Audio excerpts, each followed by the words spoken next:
You ever wonder why it's always you ending up with the liars, the manipulators, the emotionally unavailable ones? Why does it feel like a magnet inside you keeps pulling the same toxic patterns into your life? Hold up. This isn't just bad luck.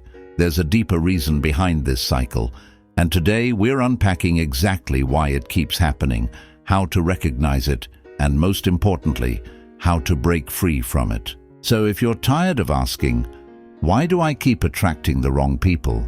You're in the right place. Grab a seat because this is going to hit home. Hey everyone, welcome back to Wisdom Inspired. Today's video dives deep into a question that haunts so many of us. Why do I keep attracting toxic people even when I know I deserve better? This isn't just about love either. Toxic bosses, draining friends, manipulative partners, emotionally immature people, they seem to find you like bees to honey. But what if I told you, it's not about them, it's about something inside you that hasn't been healed yet? Sounds brutal? Maybe. But sometimes the truth that stings is the truth that sets you free. Let's break this cycle once and for all. Here's the truth. We attract what feels familiar, not what's healthy. If you grew up in a home where love came with conditions, where affection had to be earned, or where your emotional needs were ignored, you probably internalized a twisted definition of what love feels like. So now, when someone gives you inconsistency, confusion, or emotional breadcrumbs, your brain doesn't scream, danger. It says, hey, this feels like home. And that, right there, is the trap. Toxic people don't always wear red flags on their sleeves. They come as charmers, fixer-uppers, or people with sad stories that trigger your empathy. But underneath that, they're feeding off your unresolved trauma. Before we go deeper, do me a favor. If this is already resonating, hit the like button and subscribe, because the more awareness we spread, the fewer people stay stuck in toxic patterns. Let's continue. Let's talk about people-pleasing. Yeah, the classic, I just want to keep the peace behavior. But guess what?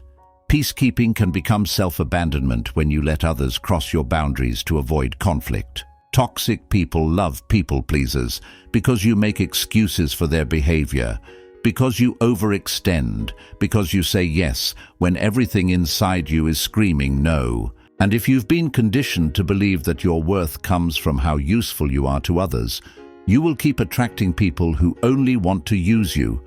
Funny how that works, right? Let me give you a relatable example. Ever been in a relationship where you did everything right? You supported them, loved them, even forgave things you swore you never would, and yet it still ended with them blaming you? That's not love. That's trauma bonding. Here's where it gets even deeper. Your inner beliefs set the standard for what you tolerate. If you believe you're not good enough, you'll settle for people who confirm that belief.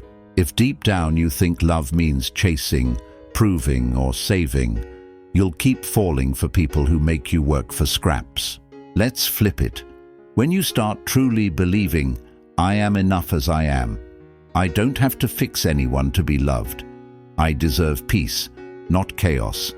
You'll notice something wild happens. Toxic people start disappearing because they realize you're no longer a playground for their emotional games. But wait, what if the toxic person you keep attracting is you? Let's explore that. And if you're still watching, you're already ahead of most people. Make sure you subscribe, because in the next video, we'll dive into how to reprogram your nervous system to stop attracting chaos. Sometimes, the toxic energy isn't coming from others. It's coming from your own unhealed patterns. You ghost people before they ghost you. You sabotage good relationships because they feel too easy.